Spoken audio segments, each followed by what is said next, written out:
Are you hurting right now? I know.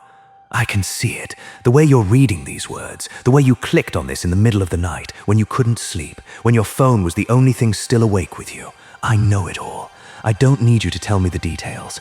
I've seen too many people like you to know exactly what you're feeling right now. But let me ask you one question before we begin. How long have you been hurting? 1 month? 3 months? 1 year?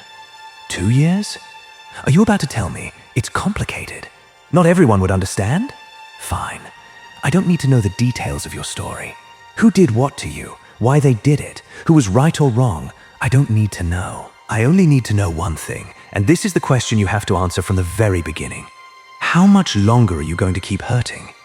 When are you finally going to allow yourself to live again? I'm not asking this to hurt you even more. I'm asking because there's a truth no one dares to tell you straight. Your friends don't dare say it because they're afraid you'll get angry. Your family doesn't dare ask because they're afraid of hurting you even more. But I'm going to tell you. What are you waiting for? An apology? A text saying, I was wrong. Let's get back together. A late-night phone call saying they finally realized their mistake? Someone who suddenly understands everything you've been through without you having to explain a single word? Listen to me. None of that is coming. It really isn't. It's not going to happen. Not because you don't deserve it. Not because you're not good enough. But because the world doesn't work the way you want it to. People don't owe you an explanation. People don't owe you fairness. Life doesn't owe you the ending you imagine in your head every night before you fall asleep. The script you've played out hundreds of times where everything gets fixed, where they come back and say exactly what you want to hear. You just sit there, waiting. You check your phone 100 times a day, even though you know there's nothing new. You look through their stories to see if there's some indirect message aimed at you. You analyze every punctuation mark in the last message they sent, trying to find even the smallest glimmer of hope. You stay up until 3 in the morning writing a message, then deleting it, writing it again, then deleting it again, because you're afraid that if you send it, they'll see just how much you still care. And while you're doing all of that, your life keeps moving on. Every day, every hour. It doesn't wait for you. You think your suffering makes you special? No. Everyone hurts. The friend who smiles the brightest in your class. The coworker who always seems full of energy at the office. The person you admire on social media. They've all been betrayed, abandoned, disrespected, or deceived in one way or another. The difference between the person who gets back up and the person who stays trapped in that hole forever isn't who hurts more. It's who stops waiting for someone else to save them first. Do you want to be saved? Fine. I'll tell you who the only person who can save you is, not the person who hurt you. Not your friends, not your family, not a self-help book, not this video. It's you. Only you. God damn it. I'm going to be straight with you. Do you even realize what you're doing every single day? You reopen the old chat and read the same words over and over again, words you already know by heart. You look at the old picture, zooming in on every little detail as if, this time, you're going to find something different. You listen to the song the two of you used to listen to together, letting the tears automatically fall when the chorus comes on. You tell that story to the 10th person, the 20th person, and every time you tell it, you cry all over again, as if it just happened yesterday, even though it happened months ago. Do you know what that's called? That's not healing. That's torturing yourself with memories, over and over again, day after day, like a ritual you don't even realize you're performing. Pain doesn't just naturally stay around for this long. It stays because you let it stay. Every time you reopen the wound to take another look, you make it bleed all over again. And then you wonder why it isn't healing? It isn't healing because you never give it a chance to close. That's all there is to it. You keep scratching at the scar that's trying to form, then wonder why the blood is still flowing. Do you know the difference between pain and suffering? Pain is something that happens to you. You don't get to choose it.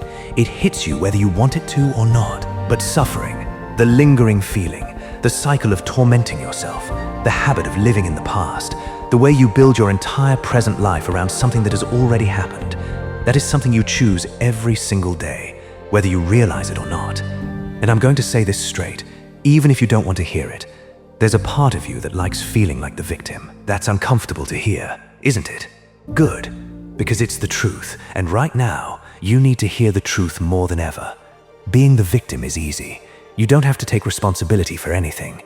You can blame everyone else, your circumstances, fate, the unlucky day you happen to meet that person. You get sympathy, comfort, and special treatment from other people. Your friends text you every day to check on you. People go easy on you in everything because they're hurting. You're allowed to be weak without anyone blaming you. The identity of the wounded person feels comfortable. It gives you the perfect excuse not to try, not to face anything, not to do anything at all. But what's the price of that comfort? It's your entire life being frozen at the exact moment you were hurt. It's you still living in the past while the clock keeps moving. Your youth keeps slipping away. Opportunities disappear, and everyone else keeps moving forward while you stand still, proud of the fact that you're hurting more deeply than anyone else. Can you afford that price? Are you really willing to trade an entire year of your youth just to prove to someone who might not even care, that they hurt you that badly? You're angry.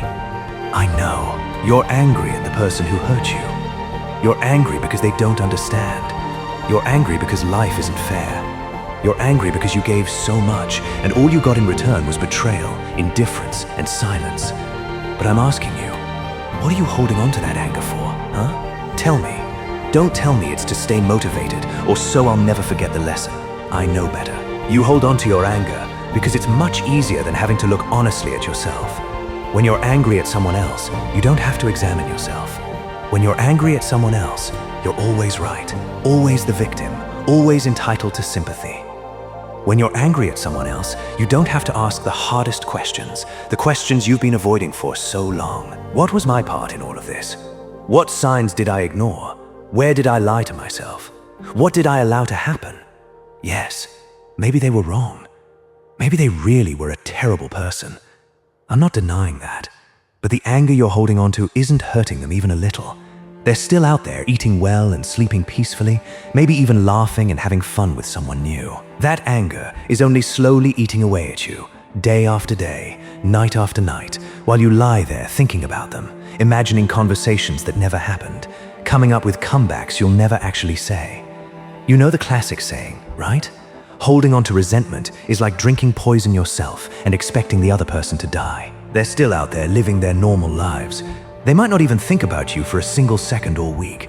And you're slowly dying inside your own anger, little by little, without even realizing it. So what are you angry for? What are you trying to prove? And to whom? I'm not here to insult you just for the sake of it. I'm not here to trample all over your pain or make fun of what you've been through. I'm here because I believe you still have a chance to get back up, and precisely because I believe that I don't have time to speak gently to you while you're slowly burying yourself alive, day after day. I don't care who hurt you. I really don't care. I don't need to know their name, what they do for a living, what they said, or what they did to you. I only care about one thing. What are you going to do from this moment forward? The pain is real. No one is denying that, including me. But staying in that pain, that's a choice. And you, whether you want to admit it or not, are choosing it every day, every hour, every moment you decide to reopen that old conversation instead of putting your phone down and walking outside. You have every right to hurt for a week, a month, even longer if the wound is truly deep, truly serious. I'm not telling you to be happy immediately, as if trauma was something you could simply turn off with a switch. But at some point, you have to ask yourself one single question. How much longer am I going to keep being the victim? Because life doesn't wait for anyone. It doesn't wait for you to heal before it keeps moving. It just keeps going, whether you're ready or not, whether you agree with it or not. All right, enough talking. I'm not going to spend all this time tearing you down just to leave you there, drowning alone in a sea of tears. I'm going to tell you exactly what you need to do, starting today, not when you feel ready. Take a piece of paper, sit down and shut everything else out. Write down exactly what is hurting you.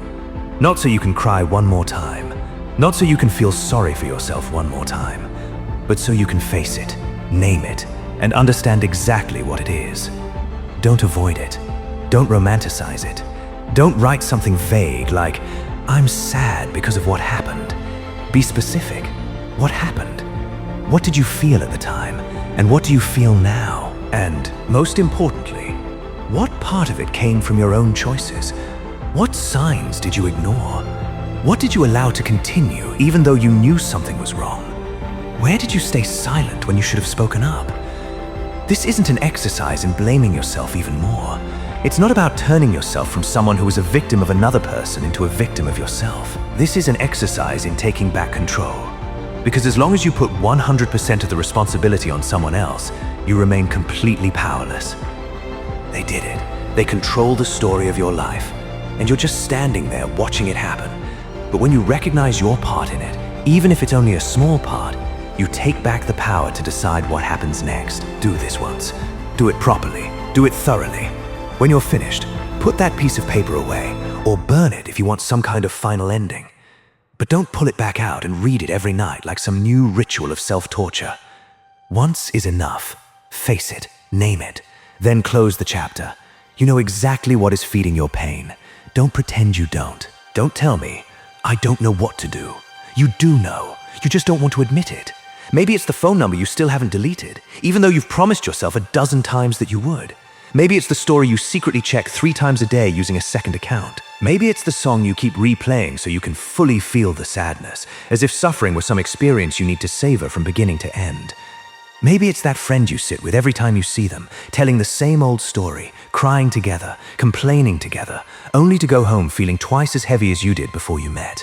You know what it is. I don't need to tell you. Because right now, a name or a specific action has already popped into your head. What you need to do today, not next week, not when I feel strong enough, is cut off one of those things. Right now, before you finish watching this video. Delete the number, unfollow them, block them if you have to. Turn that song off, and don't play it again for the next 30 days, no matter how badly you want to. Turn down that friend's invitation to sit around and talk about the past. Find something else to do together, instead of turning every hangout into a courtroom where you put your ex on trial. You're going to feel uncomfortable. You're going to feel empty, like something is missing. That's normal. That emptiness is a sign that you're going through withdrawal.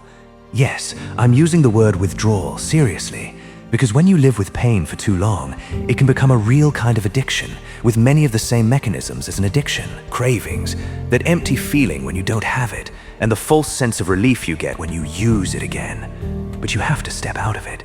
There's no shortcut. There's no magical method that can heal you without cutting off the source that keeps feeding the wound. It doesn't have to be something huge. You don't need to start your life over in one day. You don't need to transform into a completely different person overnight.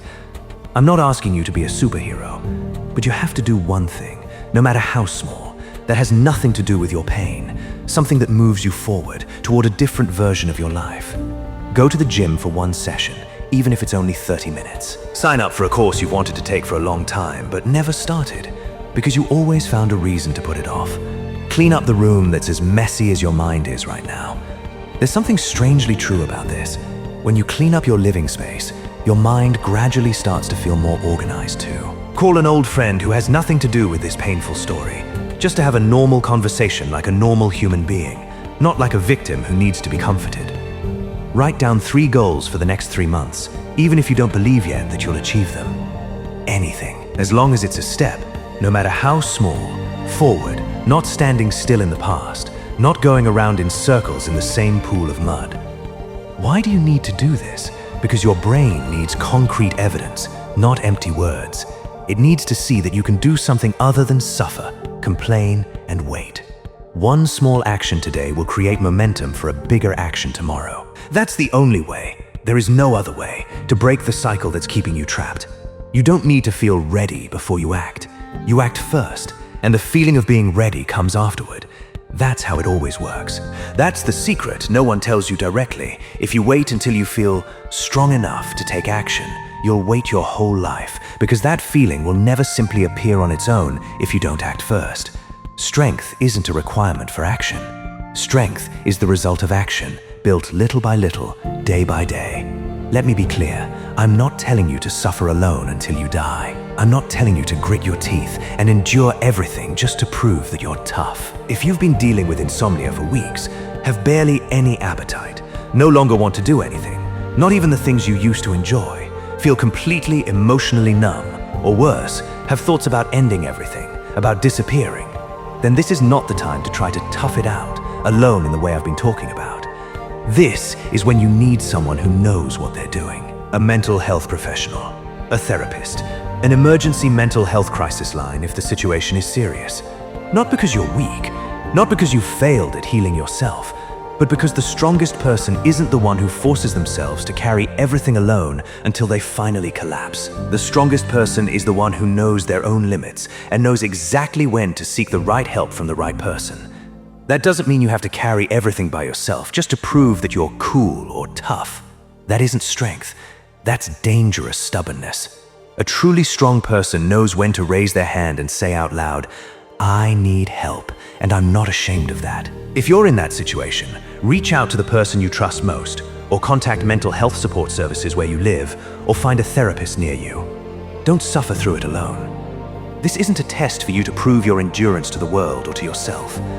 I'm going to tell you something you might not like hearing, but you need to hear it. Out there, millions of people have gone through exactly what you're going through.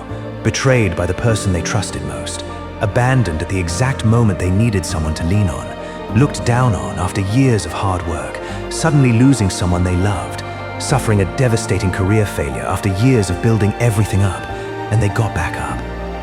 Not because they didn't hurt. They hurt just as much as you do, maybe even many times more. But they reached a point, a defining moment, one particular morning when they woke up and looked themselves straight in the mirror and asked themselves, "Am I really going to let this define my entire life? Am I really going to let one person, one event, one moment from the past write the entire story of my life?" And they answered, no, absolutely not. Not because they were naturally stronger than you.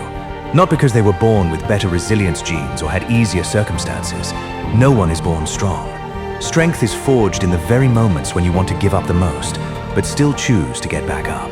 It's forged in the darkness, on the nights when no one is watching, in those moments when you drag yourself out of bed, even though you have no reason to do it other than telling yourself, "Today, I'm going to try just a little harder." Do you think the people you admire, the successful ones, the people who stand confidently in front of crowds, the people living the life you dream about, the people you follow on social media every day and wish your life could be like theirs, have never been hurt? Do you think they've never cried at night, never thought they would never get through it, never curled up on the floor at 3 a.m?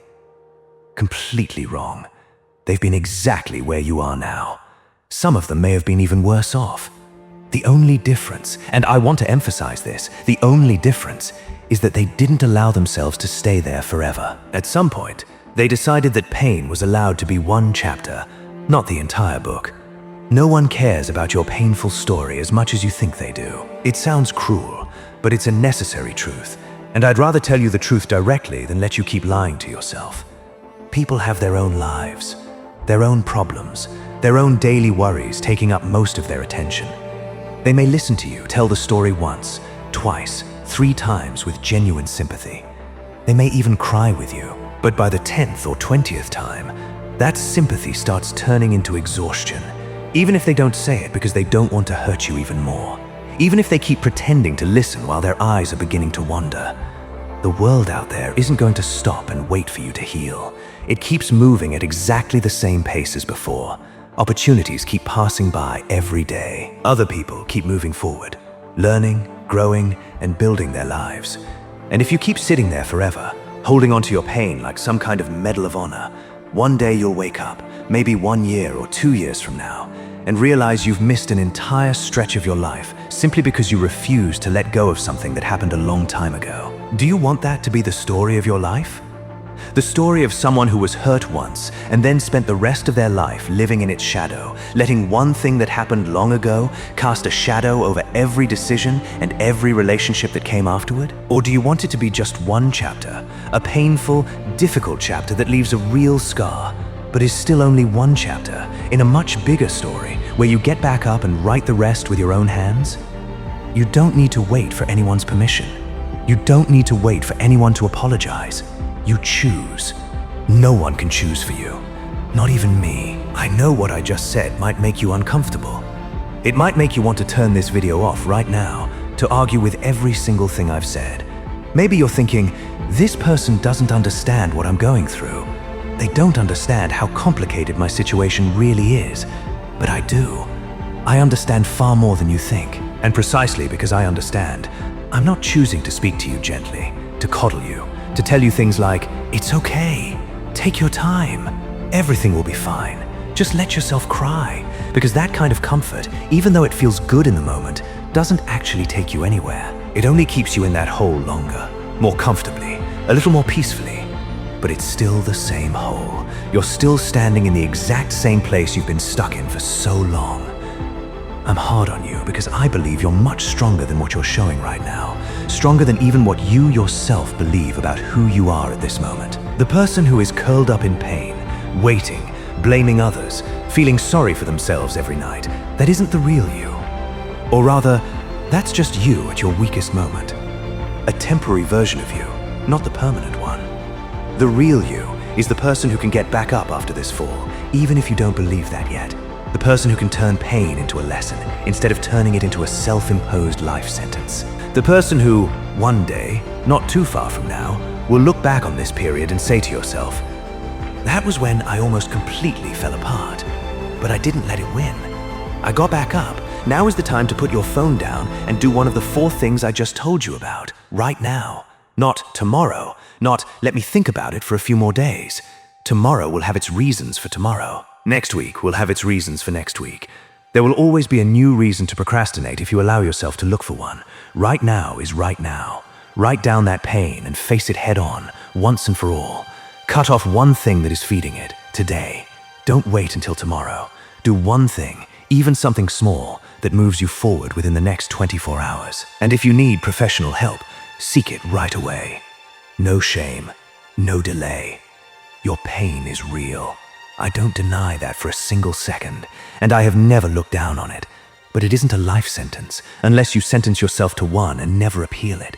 You have a choice right now, in this very moment as you reach the final lines. Keep being the victim of what happened to you, or start becoming the person who writes the rest of your own story.